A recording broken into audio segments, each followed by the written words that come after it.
الحمد لله وحده والصلاة والسلام على من لا نبي بعده أما بعد فأعوذ بالله من الشيطان الرجيم بسم الله الرحمن الرحيم يا أيها الذين آمنوا كتب عليكم الصيام كما كتب على الذين من قبلكم لعلكم تتقون أياما معدودات صدق اللہ العظیم۔ محترم سامعین کرام، رمضان کی آمد ہے اور چند ہی دنوں کے بعد رمضان المبارک کا مہینہ شروع ہونے والا ہے۔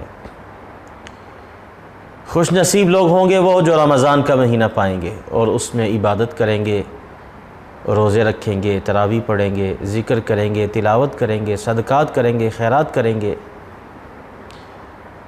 سامعین کرام، رمضان کی آمد اور اس کی آمد پر خوشی یہ سرکار دو عالم صلی اللہ علیہ وسلم کی سنت ہے۔ جب شعبان کا چاند آپ دیکھ لیتے تو آپ یہ دعا فرماتے، اللہم بارک لنا فی رجب و شعبان وبلغنا رمضان۔ رجب اور شعبان کے مہینوں میں آپ یہ دعا شروع فرما دیتے کہ اے اللہ، رجب میں بھی برکت عطا فرما، شعبان میں بھی برکت عطا فرما اور ہمیں رمضان تک پہنچا دے۔ تو رمضان کا مہینہ ایسا مہینہ ہے کہ اللہ کی رحمت کا جو سمندر ہے وہ ٹھاٹھے مارتا ہے، ایک کے بدلے میں 70 ملتی ہیں۔ اور بعض اللہ والے ایسے ہوتے ہیں کہ جن کو اللہ پاک فرماتے ہیں واللہ یضاعف لمن یشاء، کہ اللہ جس کو چاہتا ہے جتنا دگنا کر دے وہ اس کی مرضی ہے۔ اس لیے رمضان کی آمد ہے، رمضان کے استقبال کرنا ہے۔ رمضان کے استقبال کیسے کرنا ہے کہ ہم نے تیاری کرنی ہے رمضان کی، اپنے دنیاوی کاموں کو آگے پیچھے کرنا ہے، اپنے آرام کو اس کی ترتیب بدلنی ہے، اپنے کاموں کی ترتیب بدلنی ہے۔ رمضان کی جو ترتیب ہے اس کو فوقیت دینی ہے۔ یہ نہیں کہ جناب روزہ تو رکھ لیا لیکن سارا دن سوئے رہے۔ اگرچہ روزے دار کا سونا بھی عبادت ہے، اس کی خاموشی تسبیح ہے، لیکن ذکر میں اپنے وقت کو گزاریں، اپنی زبان کو ذکر سے رطب اللسان رکھیں، اللہ کے ذکر سے رطب اللسان رکھیں، درود پاک کی کثرت کریں کہ اللہ پاک فرما رہے ہیں اے ایمان والو، تم پر روزے فرض کیے گئے ہیں۔ اے اللہ، ہم پہ روزے فرض کیے گئے، کیا پہلے لوگوں پر بھی کیے گئے؟ فرمایا ہاں، کما کتب علیکم الصیام، جیسا کہ تم سے پہلے لوگوں پر فرض کیے گئے تھے، من قبلکم، جو تم سے پہلے تھے۔ کیوں؟ فرمایا لعلکم تتقون۔ مقصد روزے کا کیا ہے؟ مقصد روزے کا یہ ہے کہ بندوں کو متقی بنانا ہے۔ اللہ پاک چاہتے ہیں کہ میرے بندے فرما بردار بن جائیں، متقی، گناہوں سے بچنے والے بن جائیں۔ متقی کسے کہتے ہیں؟ متقی کا مطلب ہے بچنے والا۔ کس سے بچنے والا؟ گناہوں سے۔ تو اللہ پاک ان ایام میں، اس مہینے میں وہ چیزیں جو بندے کے لیے جائز ہیں، کھانا پینا، اپنی بیوی سے مباشرت، وہ ساری چیزیں ایک وقت کے لیے حرام کر دیتے ہیں بندے کو۔ صبح صادق سے لے کر غروب آفتاب تک اب بندے کے لیے حرام ہے کھانا پینا۔ اور صرف کھانا پینا ہی حرام نہیں ہے، ہم یہ سمجھ رہے ہیں کہ شاید صرف کھانا پینا حرام ہے، غیبت بھی حرام ہے جو کہ پہلے سے حرام تھی، اب یہ اس سے بھی بڑھ کر حرام ہو گئی ہے۔ ایک گناہ کا جو بدل ہے، ایک گناہ کوئی کرے گا 70 گناہ لکھے جائیں گے۔ اگر نیکی کا بدل زیادہ ہے، ایک نیکی 70 نیکیوں کے بدلے ہوگی، تو پھر یاد رکھیں گناہ بھی زیادہ لکھے جائیں گے۔ لہٰذا غیبت سے بچنا، چغلی سے بچنا، ظلم سے بچنا، دھوکے سے بچنا۔ سرکار دو عالم صلی اللہ علیہ وسلم کا فرمان ہے کہ روزہ ڈھال ہے۔ ڈھال کسے کہتے ہیں؟ ڈھال وہ آلہ ہوتا ہے کہ جس کے ذریعے سے لڑائی کرنے والا اگلے کی تلوار سے بچتا ہے۔ جب پرانے زمانے میں تلواروں سے جنگیں ہوتی تھیں تو ڈھال کے ذریعے سے اگلے کی تلوار کو روکا جاتا تھا کہ انسان اس سے اپنے بچاؤ کرتا تھا۔ تو روزہ انسان کے لیے بچاؤ ہے گناہوں سے۔ لیکن فرمایا کہ جب انسان غیبت کرتا ہے، چغلی کرتا ہے، تو اس ڈھال کو پھاڑ دیتا ہے۔ جب وہ ڈھال پھٹ جائے گی تو دشمن کون ہے؟ شیطان، وہ انسان پر حملہ آور ہوگا۔ تو اب یہاں سوال ہوتا ہے کہ جناب رمضان میں تو شیطان بند ہے، وہ بات ٹھیک ہے کہ رمضان میں شیطان کو جکڑ دیا جاتا ہے، لیکن جو شیطانی اثرات 11 مہینے انسان کے اوپر رہتے ہیں، جب انسان شیطانی کاموں سے باز نہیں آتا تو وہ اثرات اس میں ظاہر ہونا شروع ہو جاتے ہیں، اور اس کی وجہ سے وہ غیبت کی طرف، چغلی کی طرف روزہ بھی ہے اور بد نظری بھی کر رہا ہے، چغلی بھی کر رہا ہے، غیبت بھی کر رہا ہے۔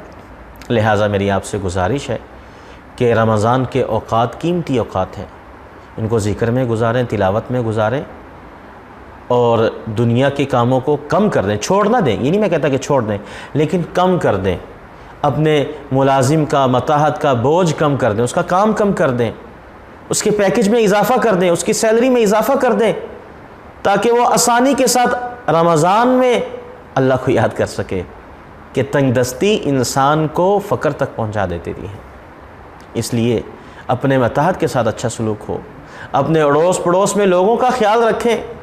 سفید پوش لوگ ہیں، ظاہر سے مالدار نظر آتے ہیں لیکن حقیقت میں تنگ دست ہیں، تو ان کے گھروں میں راشن پہنچانا، ان کی عزت نفس کا خیال کرنا، خیرات کے کاموں میں بڑھ چڑھ کر حصہ لینا۔ یہ رمضان کا مہینہ ہے، ایک تو وبا بھی چل رہی ہے، تو اس وبا کے اندر لوگوں کی ضرورتوں کا خیال کرنا، مساجد میں تعاون کو بڑھانا، مدارس کے ساتھ تعاون کو بڑھانا۔ اب لوگ زکوٰۃ نکال رہے ہیں، یقیناً نکالنی چاہیے کہ وہ ضرورت مند لوگ، سفید پوش لوگ جو روزانہ کی بنیاد پر کام کرنے والے تھے، ان کے گھر کا چولہا بجھنا نہیں چاہیے، لیکن اس کے ساتھ ساتھ مدارس میں جو مہمانان رسول پڑھتے ہیں، سارا سال وہ پڑھیں گے، اور ان کے سارا سال کی جو پڑھائی کا انحصار ہے، اس میں ان کے جو کھانے کا انحصار ہے، مدرسے کے جو اخراجات ہیں، اس کا انحصار رمضان کی آمدن پر ہے۔ اس لیے آپ دیگر جہاں مصارف ہیں ان کا بھی خیال رکھیں، ان کو بھی دیں، پڑوسی کو بھی دیں، رشتہ داروں کو بھی دیں۔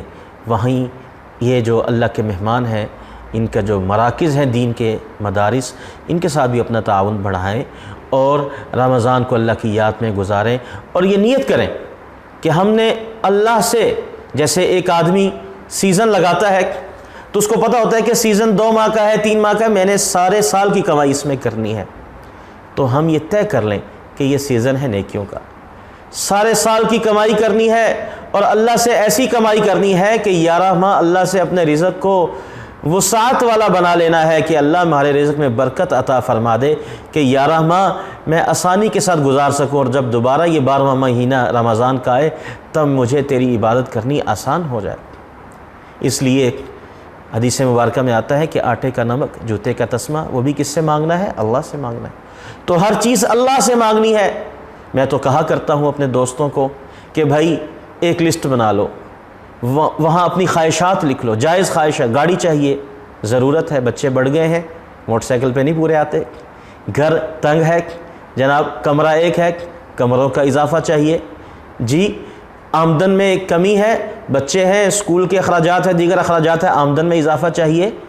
یہ جتنی بھی چیزیں ہیں انسان کی، کوئی غیر شادی شدہ ہے اس کو اچھی بیوی چاہیے، خوبصورت بیوی چاہیے، اور کنواری لڑکی ہے اس کو خوبصورت خاوند چاہیے۔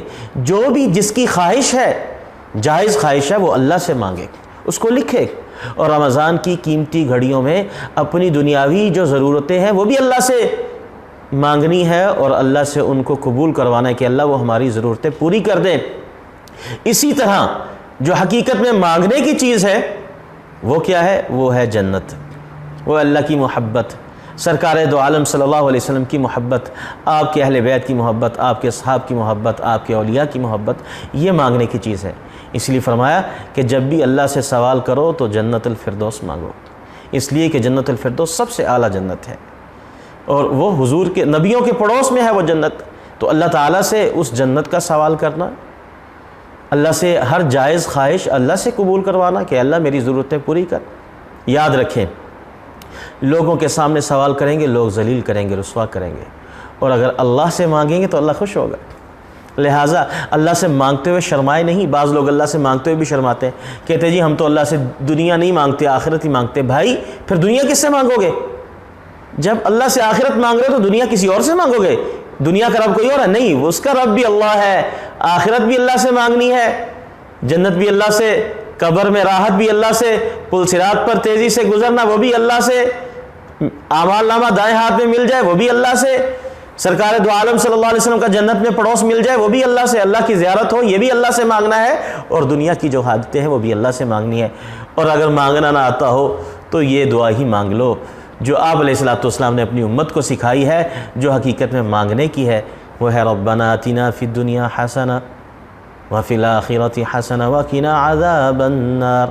اے اللہ دنیا میں بھی بھلائی عطا فرما۔ جس کو عربی نہ آتی ہو ترجمہ کر لے، اس کا ترجمہ پڑھ لے کہ اللہ دنیا میں بھی بھلائیاں عطا فرما، وہ تمام بھلائیاں عطا فرما جو سرکار دو عالم صلی اللہ علیہ وسلم نے اپنی امت کے لیے مانگی ہیں، اور آخرت میں بھی بھلائیاں عطا فرما، وہ تمام بھلائیاں آخرت کی جو سرکار دو عالم صلی اللہ علیہ وسلم نے اپنی امت کے لیے مانگی ہیں، اور اللہ ان تمام شرور سے پناہ عطا فرما جس کی آپ علیہ الصلوۃ والسلام نے اپنے امت کے لیے پناہ چاہی ہے، چاہے وہ دنیا کے امور سے ہو، آخرت کے امور سے ہو۔ اے اللہ مجھے آگ کے عذاب سے بچا، قبر کی سختی سے بچا۔ اور اس مہینے میں صرف اپنے لیے نہیں مانگنا، بعض لوگ مانگنے میں بھی بخل کرتے ہیں، اپنے لیے ہی مانگتے رہتے ہیں سارا کچھ۔ بھائی اپنے ماں باپ کے لیے بھی مانگنا ہے، اپنے بہن بھائیوں کو بھی یاد رکھنا ہے، اپنے اساتذہ کو بھی یاد رکھنا ہے، جو زندہ ہیں ان کو بھی یاد رکھنا ہے، اور جو دنیا سے رخصت ہو گئے ہیں ان کو بھی یاد رکھنا ہے کہ اللہ ان کی قبروں کو نور سے بھر دے۔ وہ ہمارے اساتذہ جنہوں نے ہمیں پڑھایا، ہمیں انسان بنایا، ہم انسان نہ تھے، ہمیں انسانیت کی معراج انہوں نے کرائی ہے، اللہ کی پہچان انہوں نے کرائی ہے۔ ہمارے ماں باپ جو ہماری پیدائش کا ذریعہ بنے، جو بچپن سے لے کر 55 تک کے امور میں ہمارے ساتھ رہے، ہمارا خیال کرتے رہے، بڑھاپے میں بھی ان کو اپنی اولاد کا خیال، پھر اولاد کی اولاد کا خیال، اپنے ان ماں باپ کے لیے بھی دعا کرنی ہے۔ رب ارحمہما کما ربیانی صغیرا، اے اللہ میرے ماں باپ پر ایسا رحم فرما، ایسے شفقت فرما، جیسے یہ بچپن میں میرا خیال کرتے تھے ایسے ان کے ساتھ رحم کا معاملہ فرما۔ اپنے اساتذہ کے لیے دعا کریں جنہوں نے آپ کو علم پڑھایا ہے کہ اللہ انہوں نے مجھ پر احسان فرمایا، مجھے دین پڑھایا، مجھے اگر کوئی استاد کسی کا دنیا کے کام میں بھی ہے، وہ اس کے ذریعے سے آپ حلال روزگار کما رہے ہیں تو وہ بھی آپ کا محسن ہے، آپ اس کے لیے بھی دعا کریں، اپنے پڑوسی کے لیے دعا کریں، دعاؤں میں بخل نہ کریں۔ اور ان سب کے لیے جو سب سے مانگنے کی چیز ہے، جو زندہ ہیں ان کے لیے ایمان مانگے، اللہ ایمان کی سلامتی عطا فرما، حلال رزق عطا فرما، اے اللہ محتاجگی سے، تنگ دستی سے بچا، کسی کے آگے ہاتھ پھیلانے سے بچا۔ غالباً امام احمد بن حنبل یا امام مالک رحمۃ اللہ علیہ، ان دونوں حضرات میں سے کسی کی دعا ہے، اللہم کما سنت وجہی عن سجود غیرک فسن وجہی عن مسألت غیرک۔ اے اللہ جیسے تو نے مجھے اپنا بندہ بنایا، ایمان کی دولت سے نوازا، اپنے سامنے جھکنے کی توفیق دی، اپنے غیر کے سامنے جھکنے سے بچایا، اے اللہ ایسے ہی میرے ہاتھ کو اپنے غیر کے سامنے اٹھنے سے بھی بچا لے، پھیلنے سے بھی بچا لے، دست درازی سے بچا لے، سوال کرنے سے بچا لے، اے اللہ اپنا محتاج بنا۔ اس لیے میں آخر میں پھر آپ کو یہ یاد کروا رہا ہوں کہ رمضان آئے گا، پھر ایک وقت آئے گا ہم کہیں گے رمضان آیا تھا چلا گیا، اور پھر ہم رمضان کو یاد کریں گے۔ اس لیے استحضار کریں کہ یہ سیزن ہے، کمائی کا سیزن ہے، میں نے اللہ کو راضی کرنا ہے۔ پوری دنیا ایک وبا کی لپیٹ میں ہے، اتفاق سے رمضان ان دنوں میں آ رہا ہے کہ پوری دنیا کرونا وائرس کی وبا کی لپیٹ میں ہے۔ آپ نے ساری انسانیت کے لیے دعا کرنی ہے کہ اللہ سب انسانوں پر رحم فرما دے، چاہے وہ کافر ہیں مسلمان ہیں، سب پر رحم فرما، سب کو اس موذی وبا سے نجات عطا فرما۔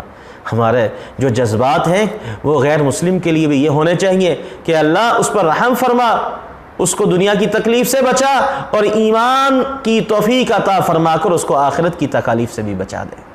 اور اپنے مسلمان بھائیوں کے لیے بھی دعا کرنی چاہیے، اور یہ بھی دعا کرے رمضان میں کہ اللہ کریم آسانیاں پیدا فرمائے، اور حج کا جو عمل ہے اس کو جاری و ساری فرما دے، وہ جو رکاوٹیں ہیں اے اللہ ساری ختم فرما دے، اس کرونا وائرس کو ختم فرما دے، یہ رمضان کے آنے کی برکتیں رحمتیں اے اللہ ساری وبائیں دنیا سے ختم فرما دے۔ اللہ پاک میرا آپ کا حامی و ناصر ہو، اللہ ہم سب پر فضل فرمائے، کرم فرمائے، اللہ پاک ہماری دنیا آخرت کو بہتر بنا دے، دنیا آخرت کی بھلائیاں عطا فرمائے، ہمیں اپنے ماں باپ کا مطیع فرما بردار بنائے۔ اے اللہ ہم سب پر رحم فرما، کرم فرما، وآخر دعوانا ان الحمد للہ رب العالمین۔